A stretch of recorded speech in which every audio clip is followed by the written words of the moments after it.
Hello and welcome everybody to another glorious episode of the Trial and Aaron podcast, but we call it The Tap.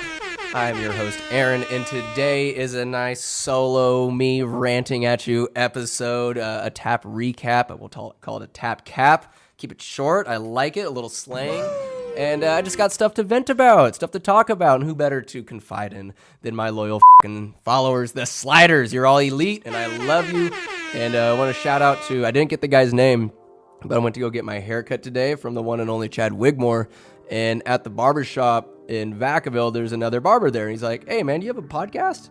It's like, "Yeah, I got a podcast." He's like, "What's it called?" The Trial. I was like, "Trial and Aaron podcast, The Tap." He's like, "Yeah man, like I listen to you." It was so humbling. I was so grateful that this random guy just recognized my voice and gave me a shout out. He's like, "Yeah." I asked him, how'd you know about it? He goes, "Oh, I listened to it." He follows. Let's go. So shout out to my guy over there at, I believe it's Rudy's barbershop over there right next to Ace Hardware in Vacaville. Hit him up. The place is dope. Prices are right. And I'm just looking at my reflection in the camera recording. Would you fuck me? I'd fuck me. Fuck you so hard. God, I look good. But anyways, shout out to that guy.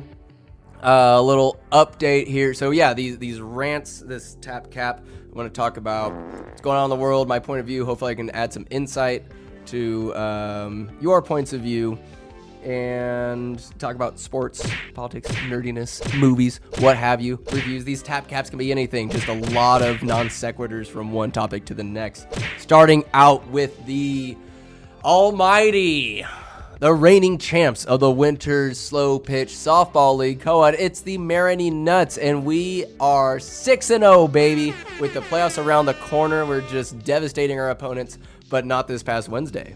Not at all. This past Wednesday, August 14th, my birthday, turned 34.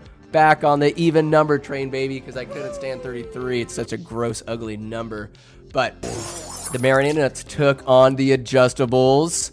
Yes, this squad, those sons of bitches, the Romero boys, them cases. Get off my case, you guys. We got the cream of the crop, Bradley Lou on our squad. They had Ben and Brian, Jared Ney out there. If I'm missing anybody, I apologize. Taylor, the adjuster herself, this Renew Health Chiropractic, I believe, in Winners. Shout out to him. These guys were good. Usually the Marini Nuts were used to tuning up teams, winning by about 40 to 50 runs a pop. We won 7-2. 7-2. We got a little nervous there, not gonna lie. Their defense is astounding, the Adjustables. I hit a grounder right up the middle, right past Jared under his feet. I thought it was going into the center field. Cody Romero, that son of a bitch, he's over at shortstop, and I see the ball go into his glove after I thought I had a sure thing at first base. Made it to first, but Cody the Kid almost made a play. He almost had it. He almost had me. Damn it, I'm just too fast. I'm too dangerous. No, but it was a great play, making great catches. The Adjustables, they put Taylor on, I pretty much straddling the left field foul line. We hit a pop fly out there, and Ben Case comes all the way from, he's running all the way from right field, it seems, just covers a mile and a half, makes an amazing catch. It's just... they got their defensive schemes. We got ours. China. My goodness. Ashlyn holding it down at first base. Calvi at second. Ray at shortstop. Your boy at third. Having some defensive, a couple defensive boo-boos the past couple of games, but we're pulling it together. We're making these plays. Danielle's holding it down behind the plate. My goodness. Rachel Calvert with a hot bat. Her and Ash's bats are hot. They're getting on base. They're moving runners around. We're getting these runs, baby. We got Mason over there, Mason Hurst over there, right center, the beer man himself, one of the best first base coaches I've ever had in my life. He's hustling, he's making plays. Emac in left center, and then Haley Tobler out in left field this time around. She had a great catch this game. Unfortunately, we'll be without her services from this point moving on, because she's going back, I think, Granada, a little vet school, but she's got books to read, veterinary practices to study. So we'll step up, though. The Marini Nuts, our bats get cracking. The defense, the camaraderie, the chemistry, damn near unbeatable, dare I say. Such a good team, so much fun. The group text that we have is just unparalleled. We'll get it done though. We're getting better and better every game. We're heating up. Other teams Accuse us of practicing. We're talking about practice. We don't practice. We just show up and fucking win. Y'all need the practice. Go out there and practice. Hit some balls around. It's just no matter how much you practice, you're not good enough to beat us. Just kidding. But man, the Adjustables, if there is a team that has a chance, the Adjustables, they're a couple hits away. They did have some subs. Brian Case wasn't there. It's just probably boiling some hot dogs. But no, every team, like there's some really good teams out there. My head out of my ass and joking aside, there's some teams out there absolutely capable of beating us, but we bring that fire, we bring that fun, and I don't see us losing. We're getting at it, baby. We'll probably see the Adjustables again in the championship. We'll see what happens. Maybe they have a day. Maybe they do pull one over on the Nets, but you got to beat us first. But anyways, it was a fun game. Love everybody on that team. It's like no more fun opponents to play than people that you know and love, some friends, family. It's a good time. It was at 9 p.m. though, way past my bedtime, but we got the job done. Love you guys. Shout out to the Adjustables. Shout out to Renew Health Chiropractic. Got the job done 7-2. I do have a review for Deadpool and Wolverine and House of the Dragon finale. Good Lord, but I'll start off with the good. I had a me day last Friday. If your mojo's a little off, you're just kind of feeling antsy, a little irritable, anxiety filled, I have a remedy for you. Go to Dillon's Beach, jump in the water, or no, first you take a nap, then jump in the water, get all the chilies, get cold, get out, get giggling, dry off, smoke a bowl, journal a little bit, reflect on life, just let the waves crash and just feel that ocean breeze upon your face. Have a nice healthy lunch. And then go see Deadpool and Wolverine, damn it, because that's what I did, and I went alone. That's right, I'll admit it. I'm 34, single, and I went to a movie by myself. Oh, shit. I'm too late in the game to really give a fuck about judgments from others, or even my judgment of myself when it comes to going alone to a movie. Are things better experienced with other people? A lot of the times, yes. Laughter is definitely one of them. Movies, of course, I prefer to go with other people, but I'm just coming from, it's Friday afternoon. I didn't feel like reaching out for a desperation, like, hey, come see a movie with me. It. I just went by myself. It's all business, baby, and I just couldn't get the smile off my face. It was so goofy, silly. It was on par with the first two. The breaking of the fourth wall was great. Hugh Jackman is amazing. Spoiler alerts to come. A lot of spoilers. Here's the review of it.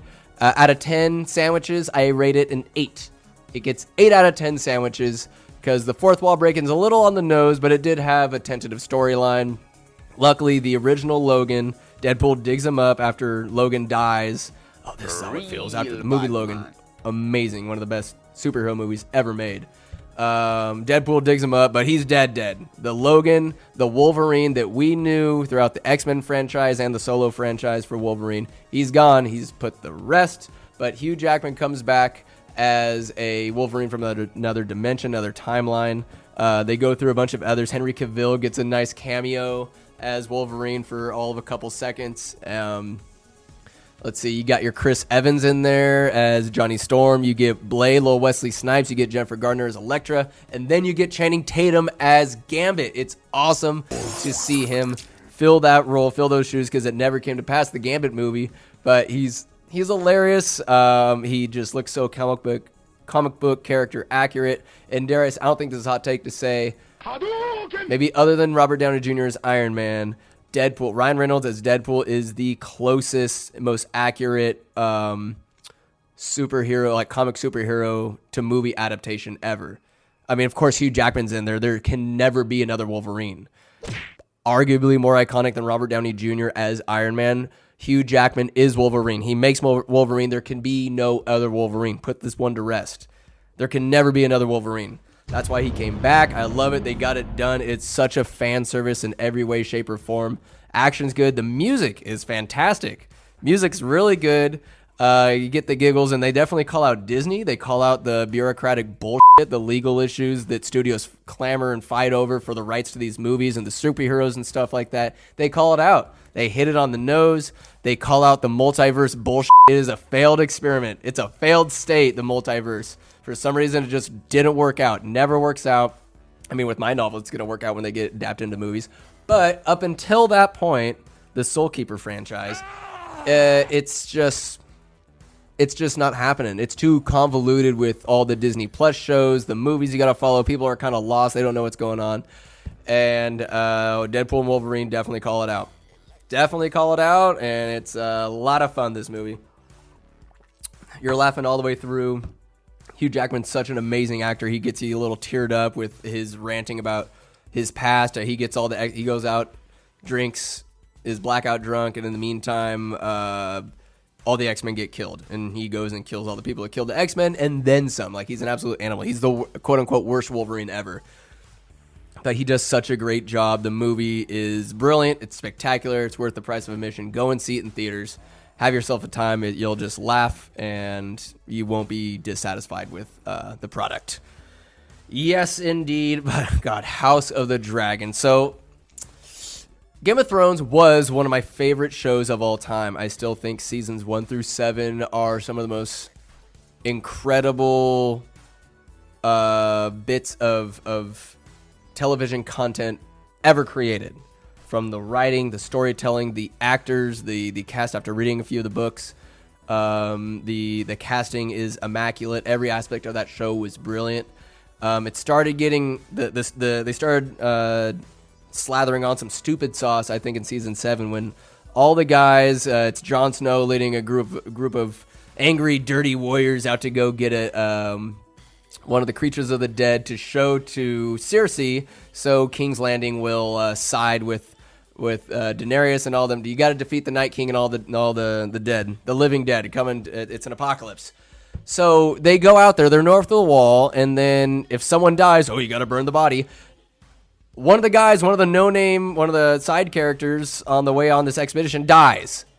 They don't say burn the body. We're like, well, here's our dead body. He's going to turn anyway. Let's go back. They don't need to go out further. They don't need it. And then once the drunk guy dies, the one who brings back Garrick, the eye patch red priest dude, he gets killed. And then Jon Snow, we better burn the body. Like, what the fuck? You're picking and choosing when to burn the body. You're saying the no-name cast guy, only the main cast members are worthy of this, of burning the body. You guys, and then you expect me to believe Gendry runs all the way back to the wall to get Daenerys, to get the dragons to go and save everybody. This is some bullshit. That's some silly sauce, and I don't want that on my fucking sandwich. Anyways, moving on. It was a relationship. It was like a 10-year relationship, however long Game of Thrones lasted. It was great up until the very end when you find out that it's a dirty, filthy whore of a show because season 8 was an absolute train wreck. Everything went up in flames.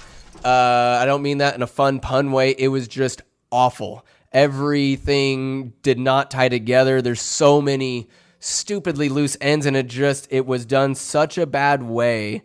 And it just sucks because it was made by the guys who wrote and created, up until that point, the greatest show ever made. Not objectively.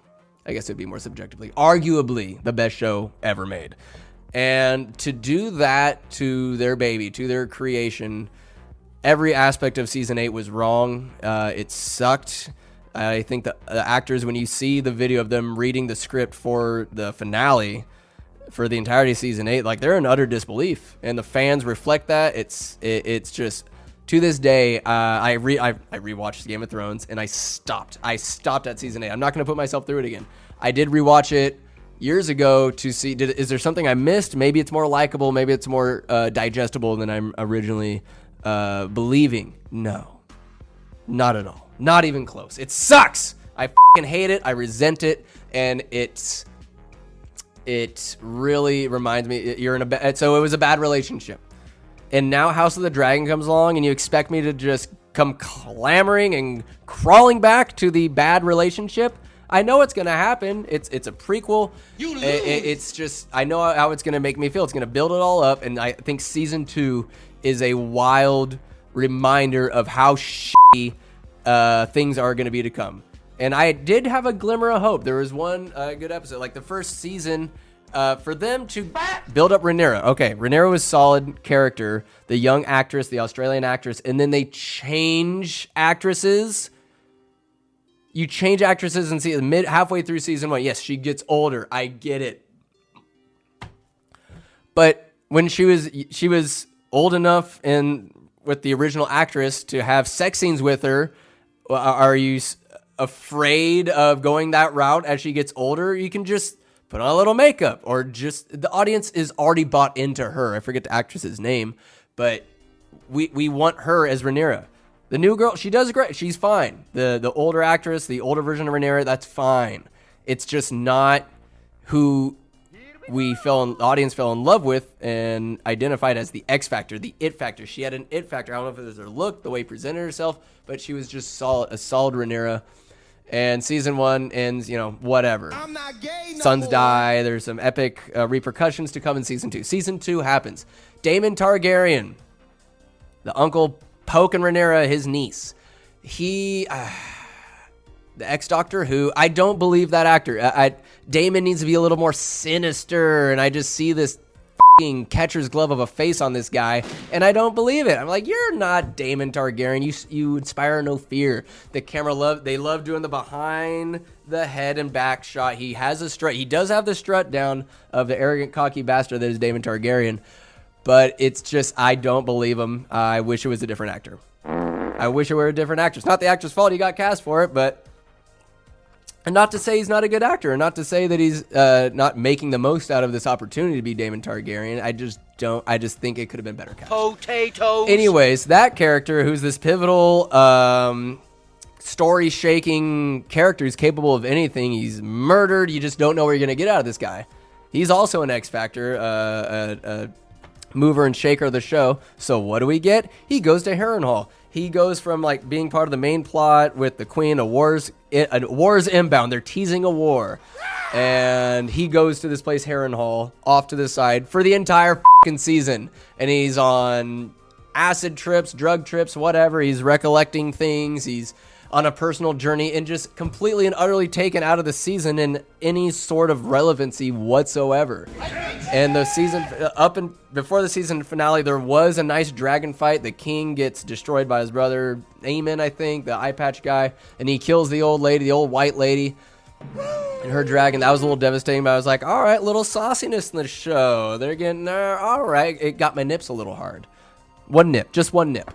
And then the finale, just nothing fucking happens. Nothing happens. I mean, earlier in the season, 2 cutthroats go in and we see them kill a baby in their crib. We don't see it, but we see the jabbing of the hands. That is when I think Game of Thrones really went off the rails, when they burned Stannis' daughter alive. I don't need to see that in a TV show. I mean, yes, it was a little epic. You could portray in a different way. We're not hearing the girl scream, but I don't need to see children getting murdered in my shows. It's just, the world is dark enough. I get it's a dark show. Auburn getting killed is wild. That's dark as shit. But killing kids, ooh, you killed kids. I'm just like, really? At least for me, it just really deflates things. It really takes away maybe a kidnapping or tastefully portray the kid's dead. You can kill kids. I don't need to see it. I just don't need to see it. That's just me. I don't need to have it hinted at or have any sort of visual. Just create a way around it to where the child is deceased and the repercussions can be felt. And there we go. But overall, the finale, it gets out of a scale from 0 to 10 sandwiches, I rate it a 0.5. It's half a leftover sandwich that has been left in the back of the fridge for far too long, and fungus has begun to grow on it. I did not like the season finale. I despised it. Nothing happened. It's boring. It's build up, and it's just a slap in the face to the audience who wants to see a story happen. Yes, the original Game of Thrones trained its audience that has people by and large have a 0.5 second attention span, and this slow form storytelling, this show induced a patience for a story to be told, to build up this emotion, and it paid off in so many times the original show. This is not that. This was build up, and it was just it's like fuck you, season 3. It's tune in next time after a year of shooting, whatever. There's just no payoff. Nothing really happened. It was just it was boring. Boring House of the Dragons. You bore me. I don't like to be bored. I want to be riveted. I want to be tickled. Sometimes there's filler episodes. You got to build up some exhibition. Not exhibition. whatever. You're building the story. Sometimes there's some boring parts of it. There needs some dialogue, whatever. Exposition. Yes. Sorry, there we go. Yeah, screw you, screensaver. Oh my God. So yes, 0.5 sandwiches, but it's moldy and gross. Moving on. Oh, I don't like talking politics. I don't like it, but man, we're getting into it. It's time to draw a line in the sand. And I try not to offend people. That's not my intention by presenting my point of view, but I have come to the hard truth that there's no way to walk the world and not be judged by someone. Because I want to be liked by everybody. It is a double-edged sword. I try to be kind and courteous to people and try to accept everybody in every walk of life. Except for pedophiles and rapists. I have my hard lines. Come on now. But it's just, when it comes to politics, it's so divisive, and I hate the hate, and it puts me in a bad mood, a bad spiral. I'm very moderate thinking.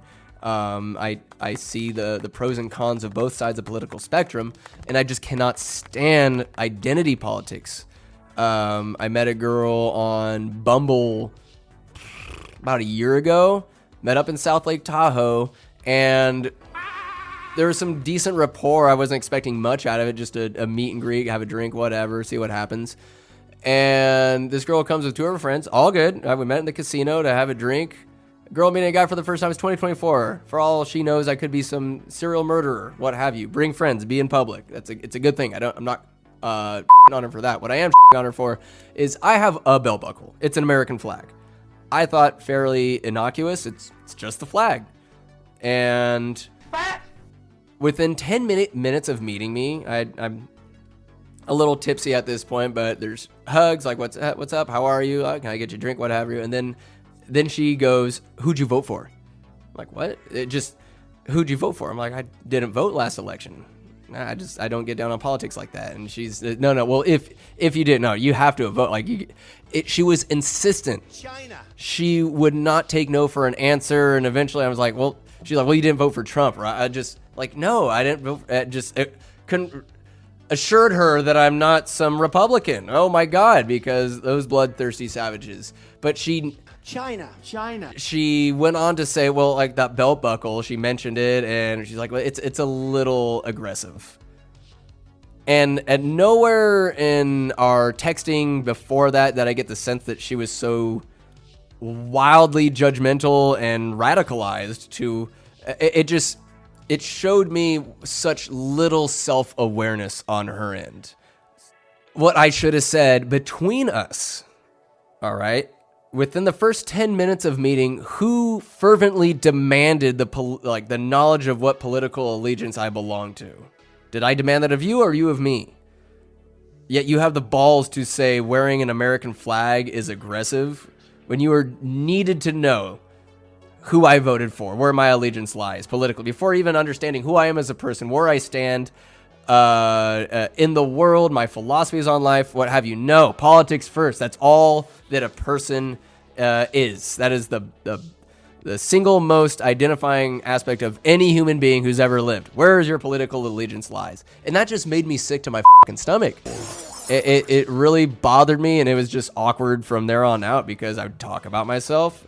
I would asked her a little bit, but when I'd say, yeah, I do a podcast, I'm writing novels, I love to read and stuff, and it was just taking her like, really like that, like you're into art, like you like classical, and just I'm rattling off all these things. I'm just like, bitch, you judge the fuck out of me based off a belt buckle, based off the American flag belt buckle, that I'm supposed to be some Bible thumping, abortion hating, a Trump loving Nazi. It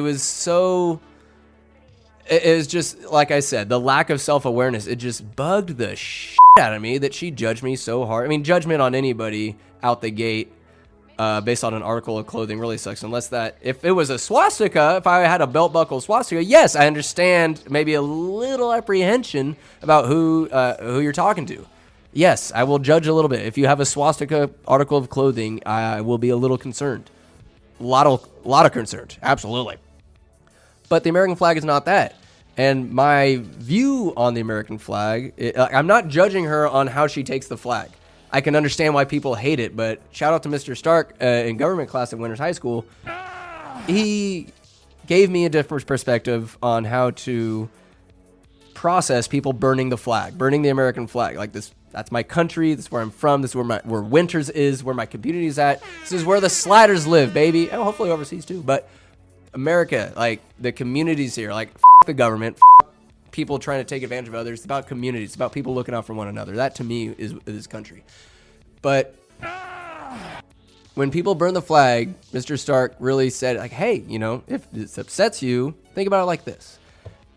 We live in a country where if you burn that flag, ironically, that flag symbolizes your right and your freedom to burn the flag without facing repercussions such as the death penalty or having your hands cut off or being mutilated or being taken away by the secret police. At least not now. I mean, well, if you're burning a flag and there are secret police and you're on a sloped roof, you're good. You're good. It is a invisible barrier to all Secret Service. They can't get you there. But it's like to burn the flag, that flag represents your right to burn the flag. And that brings me peace. It brings me happiness. When I see a burning flag, I'm like, let's go. Like, this country's working its magic. What it represents, what it stands for is working its magic. So whoever's out there, whatever riders are out there, whatever you stand for, if you're burning the flag, burn the out of it. Pee on it. Poop on it. Wipe your ass with it.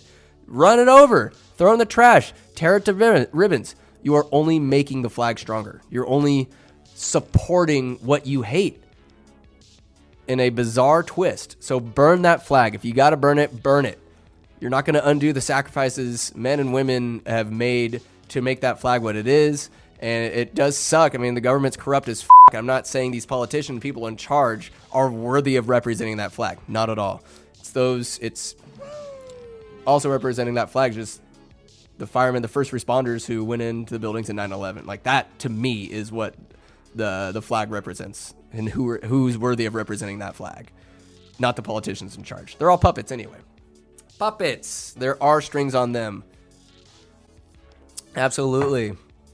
And, you know, I think, you know, Kamala needs to be talking. I try to listen to left and right wing to content creators to get a better idea of things, to get both sides of issues. So I'll listen to Stephen A. Smith a little bit. The guy, China. Look, don't judge me. Yeah, even if you judge me, I don't care. Listen to Stephen A. Smith because I love that he shits on the Cowboys, but on his show, on his YouTube channel, he'll definitely talk politics and stuff. And there's just absolute dummies on there. He'll have on some right-wing people, and a lot of his perspectives I'm like, all right, I see you, I feel it. It's definitely about Kamala. I mean, she's a woman of color and representing democracy, the left-leaning.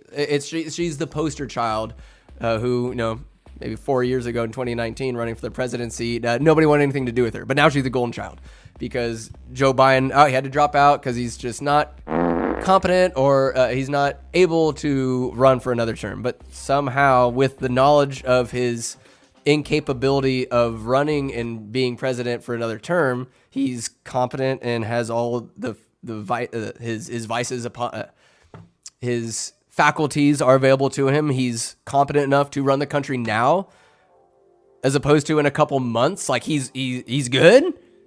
He's good now. That makes no sense to me, at least. That okay, he can't run in the future, but right now he's good.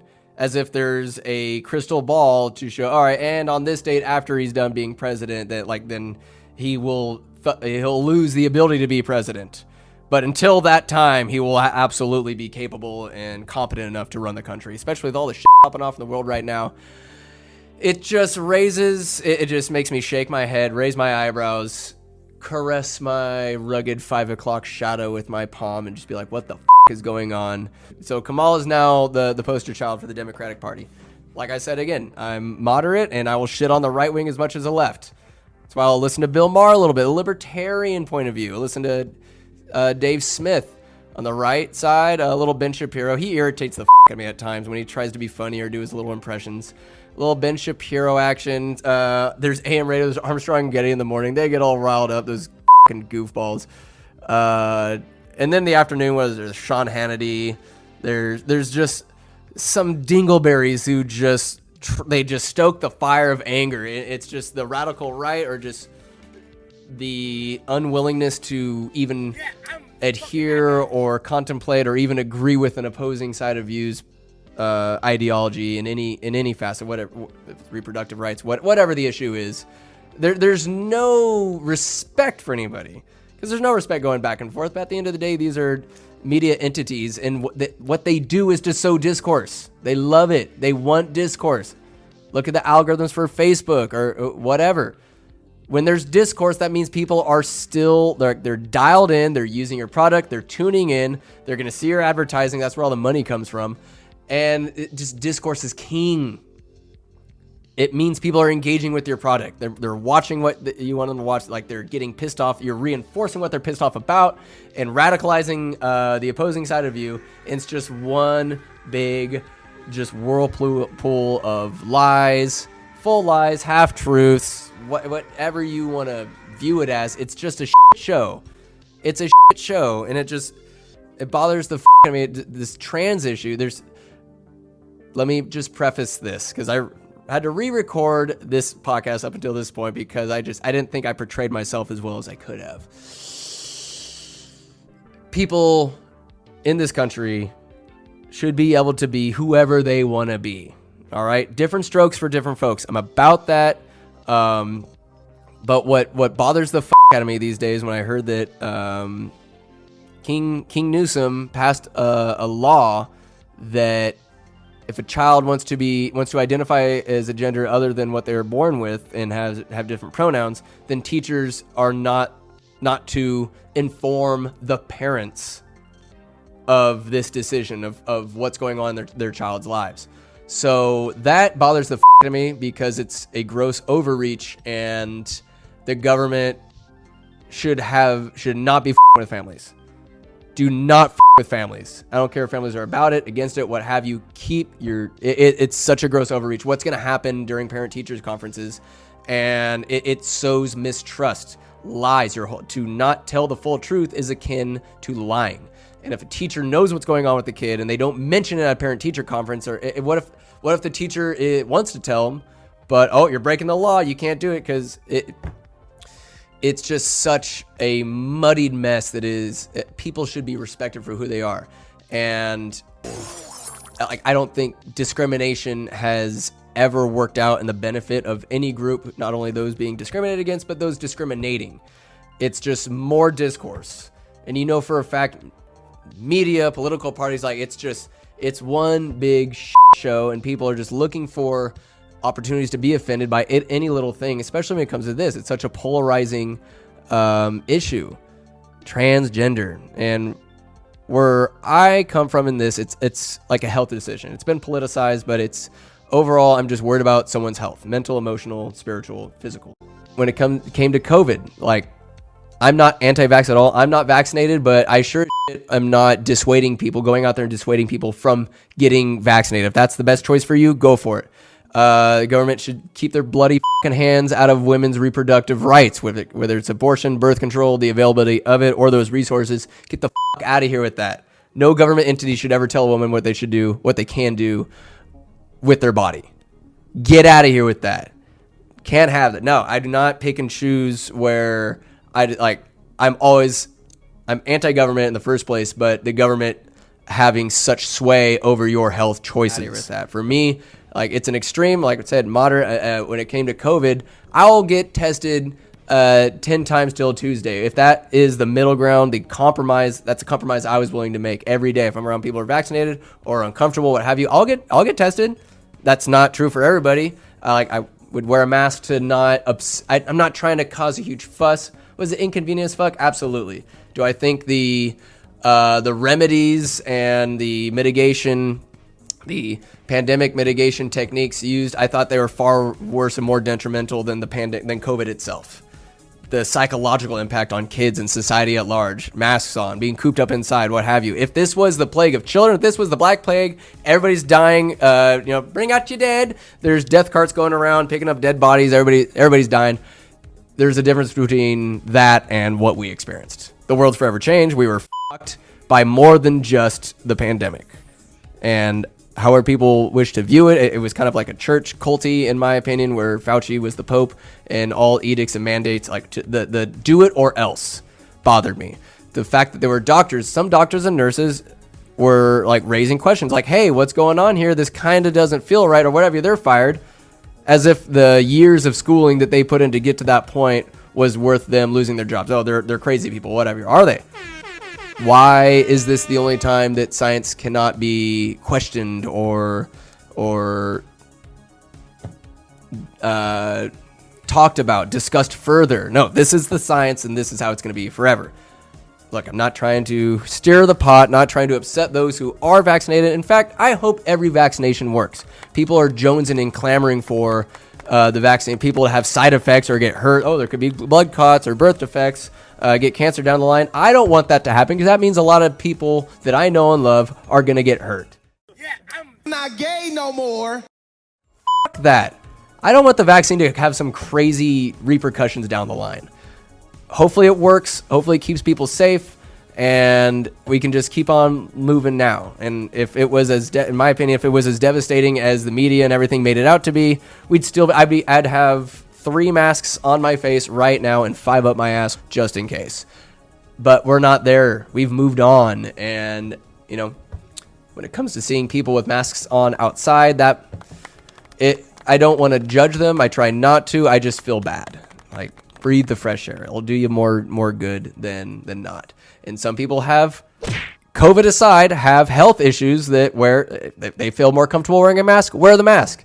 You're in a country, you have the freedom to wear that mask whenever you damn well please. Smile. But back to the trans issue. So yes, it's health. When it comes to this trans issue, I knew I'd had my line drawn when I used to cover the Davis Enterprise, and I'd cover the Davis School District. And at the board meetings, the Board of Trustees would have a open forum for people, the public, to go forth and speak. A 7-year-old, I would say 6, 7-year-old, certainly a prepubescent, this child, say first grade, second grade, comes up to the podium, pride flag draped around their shoulders and a mask on, of course, and is saying, I'm a trans kid, there should be trans rights, there should be gender affirming care, blah, blah, blah, just going on. And I was not hearing a child who had done all the research online, had the wherewithal to reflect upon their sexual experiences in all 7 years of their life, and to have drawn such a decision through years of self-experience and sexual exploration to have discovered that they are in fact a trans kid. I was not hearing that. I was hearing a child regurgitate what they're hearing at home. And I am all for, like, parents, raise your kids. They're going to be a reflection of you. Teach them values. And it's just hearing that, I'm like, this is a 6-year-old or 7-year-old should not have any clue, wanting, or caring about their sexual identity at that point. They should be just exploring their creativity, or I don't know. I'm not a parent, not yet, or not that I know about. It's like at 7 years old, I was a Power Ranger. I was a Super Saiyan. I was a Ninja Turtle. I was a Stormtrooper. Kids, they're so easily influenced and manipulated, and that's not to say there's trans people are bad by any means. I don't think people should be discriminated against based off the life journey they're on, unless they're a pedophile or a rapist. Like I said, lines in the sand. There's clear differences. But when it comes to trans people, they're not evil maniacs. They're human beings that are experiencing something wild that I can't empathize with. I certainly wouldn't want to be discriminated against for being me, Aaron Gertz, heterosexual, white male, age 34. I don't want to be hated on for who I am, living my life the way I'm living it. And I don't think trans people or gay people should be discriminated against either. But to try to convince kids, it just seemed this is probably a leap.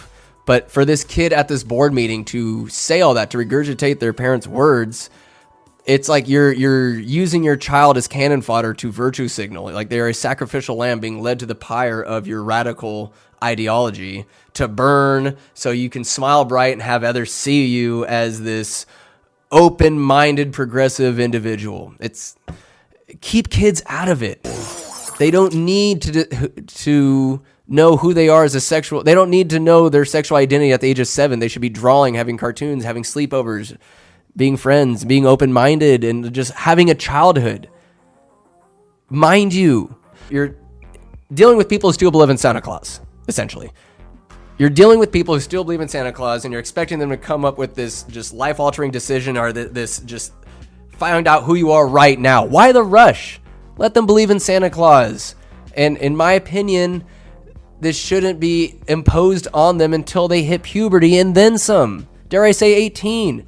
Puberty, if it's all a psychological issue. Here, let me read that website of what gender dysphoria is. The term, and it's from psychiatry.org. The term transgender refers to a person whose sex assigned at birth, i.e. the sex assigned at birth, usually based on external genitalia, does not align their gender identity, i.e. one's psychological sense of their gender. Some people who are transgender will experience gender dysphoria, which refers to a psychological distress that results from an incongruence between one's sex assigned at birth and one's gender identity. Though gender dysphoria often begins in childhood, some people may not experience it until after puberty much later. Well, shoot. If that's who you want to be when you're of age, go for it. I'm all about it. But it's just, please, we got to leave kids out of it. I'd say let them have life experience. Let them have sex. Let them make mistakes. Let them figure out if they're gay, if they're straight. Maybe they are trans. Then have at it later on. But like, why the rush of having prepubescent children make this decision for themselves? And to not have a reality where parents don't need to be notified if a kid is feeling this way, if they're being influenced in such a way. Parents should be involved in every step of their child's life, especially in elementary school and high school, but in these formative years. For a government entity to say parents don't need to know a certain aspect of what's going on in their child's life, get the out of here. Go yourself while you're at it. And oh my God, Will Welts, what have you, the Minnesota governor, congressman, whoever he is, who's running with good old Kamala, who hasn't spoken to the media much about anything. It's just, he's an advocate for tampons being in boys' restrooms. Not the way, if I was governor, I don't think I would go so far. It just seems so obtuse, if I may quote Andy Dufresne. And at the same time, I'm really not trying to impart any sort of intolerance towards people, how they want to live their lives. It's just, goddamn, like, leave the kids out of it. Like, with them when they're 18, they can go to, if even that, if the male brain doesn't really stop developing until the age of 25, and this is a psychological circumstance and issue, then why are we having a 5-year-old make these decisions sooner, a little bit later, whatever, any time before puberty? For the love of God, I think that might have a little bit of influence on your one's sexual identity. But anyways, that was a little more poo-poo on the left. Poo-poo on the right, man, good old Donnie. He survived the assassination attempt, just whizzed by his ear. I knew it would happen before it happened. The religious nutjobs, the Bible thumpers who went church and state combined in a Dragon Ball Z-esque fusion. Can't have that. There's a lot of different flavors of people living in this country. And for people to come out and say, oh, chosen by God to rescue the United States, to bring us to a golden era, to make America great again, chosen by God. Yes, because God is an American, and he loves his gun. Hey, I'm a gun guy, two-way activist, for sure, or supporter. I can't say activist, I need to practice more, damn it. And I hope to end my days with a solid 0-1 KD ratio, because it never came to that, because I live in a great place, Winters, California, baby. But yeah, the whole God chose Trump, God saved Trump, divine intervention. Get the fuck out of here. It's that's a little scary. It's a little scary. A little scary. It's just to go to such an extreme. I'm a big advocate for anybody, any religion. I grew up Catholic, I'm confirmed. I've since developed my own way of thinking and believing and seeing and experiencing God and my place in the universe and whatnot. To go so hard just to get 2 handfuls of snakes. Oh, Trump's the Messiah. And he just, God done took that bullet and sent it into the guy trying to protect his family. Really? God protected Trump so a fireman diving in front of his family could get killed right in front of him. Real bad God works in mysterious ways. What an easy cop-out that is. No. It's wild. It just happened. I don't really believe in karma. Otherwise, why are pedophiles, rapists, murderers, dictators still out and about, and what's going on in the country, and there's people getting taken advantage of and whatnot. Why is all these injustices still here if karma was in fact working the way it does? Doesn't mean you shouldn't be a good person. I just think what happens, and it sucks, and it's not fair. It's far from it. And why Donnie didn't get whacked? Hey, he got hit in the ear, what have you. That other guy died. People got hurt. 20-year-old kid got whacked. A lot of circumstances, a lot of shit happens, and that was wild. And you just know there's gonna be a lot of religious fervor going on around it. How God chose him, and what if it was Allah? What if it was Allah? What if it was the Buddha? What if it was Krishna? What if it was Zeus? All these other gods. Like, there's some god out there. What if it wasn't God? It was some other entity, some demigod. Who knows? Maybe Mother Nature put a little wind on it. I don't know. It's just to see so much religious influence on this since it happened. It's just even on 505, picture of Trump with his fist up, chosen by God to save America or something thereabout. Just wild. And if you believe in that way, it's all good. Not to say that you're some religious crazy nut job, but oh my. I'm yet to buy that poster. I'll just say that much. I don't think I'll partake or purchase. Oh my goodness, I've been ranting, raving. How long has it been? I got a little more. Oh yes, dude, Lord, look at me go. So, at 34 years, face the pain. Here a little bit of, before I just tie off here, a little bit of wisdom that I've accrued. Pain is life's love language. And it comes in so many different forms, and it comes in so many different varieties, and damn it, I have loved too fast, I've loved too long. By that, I mean holding on to someone, or just what I've really come to cherish is not only becoming the trivia guy at Hoobies, 2 o'clock on Sundays, or being able to talk to people at the landfill, the truckers that come in. The common denominator of when I am bummed out or depressed or experiencing this pain that life has dished out, it's talking to people. It's being around people. And I'm an extroverted person, but just when I'm talking to people, it takes me out of my headspace. It takes me out of that bad mood, and it's like practice. It's playing sports. It's practice after a long day at school, knowing you have homework and just a bunch of bull you have to get to and address, but you're able to just escape for a little bit, and other people make you feel better, and you'll be in a better vibration after talking to people. If it's everybody's in a good mood, what have you, people are down to hang out, people usually will bring you out of your funk. It's always worked for me. There's times where I'm on the tractor at the landfill, I don't feel like talking to people, end up seeing some customers, I get some jokes, and I'm just like, all right, I'm interacting with people. I'm able to get out of just my silence and my inner monologue or whatever. And there's times where I'm not necessarily looking forward to hosting trivia at 2 on Sundays at Hoobies.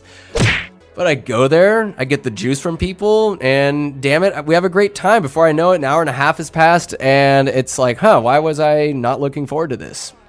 It sucks, but it's the truth. Extroverted introvert, it's what I am, and just don't be afraid to face the pain. And as you're going through life, you're going to learn something from it, and don't waste a perfectly good mistake by not learning from it.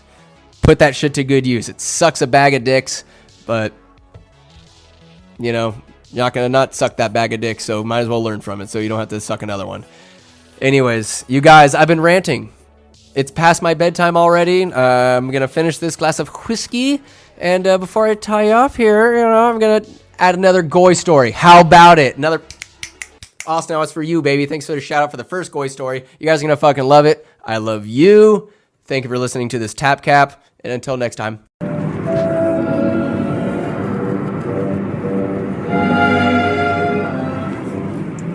Well, good morning. I did not see you there. What's that? You're thirsty for yet another goy story? Well, sandwich is happy to oblige you. Come, suckle upon the teat of knowledge. For Lord Goy has many stories to tell about him. On this instance, we'll talk about his one and only meeting with one Charles Barkley. The story starts off with Goy enjoying a Saturday evening with the Foremans. He sits upon his throne. One might say it's a couch. As he sits there, he's having his left hand massaged by George Foreman, the father. Also, his feet are being massaged by his children, George Foreman and George Foreman. His right hand being massaged by George Foreman. And then a delicious dinner was being cooked by George Foreman's wife, George Foreman. Had her name legally changed to George Foreman. Through many a trifle in court, alas, her name was changed to George Foreman. Goy saw something on the television that displeased him. Sir Charles Barkley talking But mind you, these words come from a who has yet to win a ring himself. Sorry, Charles, high school rings don't count as championships, you fucking twat. The thoughts that race through Goy's head, let me tell you. But I suppose that is why I am here, to tell you these things. Goy looked up and said, George. The entire family looked over. He said, George, stop what you're doing. Gets up out of his seat. Says, come here. The father comes here. And he says, you know what, George? I don't like you. And out of the front pocket of Goy's shirt, because he always wore shirts with front pockets, pulls out a hot pocket. Perhaps there are 2 pockets with him. 4 if you count the pants. Takes a bite out of it. Pepperoni, of course. With the steam coming up out of his bite. With no frozen center after a perfect microwaving to insult George Foreman. He then slaps George in the face. As if it were a glove pulled off to challenge one to a duel. With cheese and pepperoni left over on George's face falling down, Goy says, I don't like you very much at all. Get on the horn, and you call Charles Barkley, tell him I want to have a talk. George quickly dials and sets up a meeting at a local gymnasium near Charles Barkley's house. And then Goy says, you're not George Foreman anymore. None of you are now George Foreman. You are now Goy's. Do you like that? George says, no, I don't. Slap! Slap again with the massaged hands of Goy. Says, do you like that? George says, yes. Goy says, George, you like that? Yes. You like that? Yes. Turns to George Foreman's wife, George Foreman. Says, bitch, you are Goy too. She says, thank you, my lord. Goy proceeds to make sweet love to her, but does not finish upon his departure. For Goy is never finished with any woman. Goy gets to a basketball court where he is met by a fat and chubby Charles Barkley. Goes up to Sir Charles and says, fuck you and your opinions. I am better than you, Charles Barkley. Charles Barkley tries to retort, but not before he is slapped in the face with a hot pocket. He says, no, you will play me one-on-one, and I will assert my dominance, and you will shut the fuck up. For once and for all, to never work on TNT halftime shows again. Oh, the one slap again! Goy pulls out a second Hot Pocket. Charles Barkley's fat words could not be uttered before getting slapped in the fucking face. So a game of one-on-one ensues.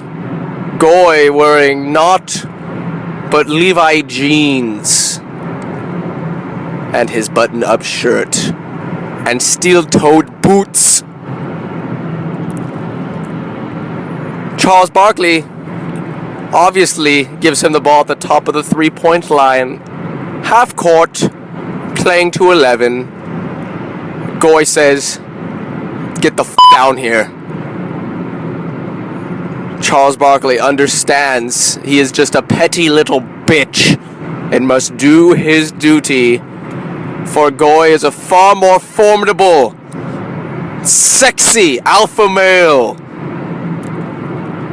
Charles Barkley gets on his knees by the free throw line as Goy approaches, undoes his trousers, and Goy says, "You like using that mouth?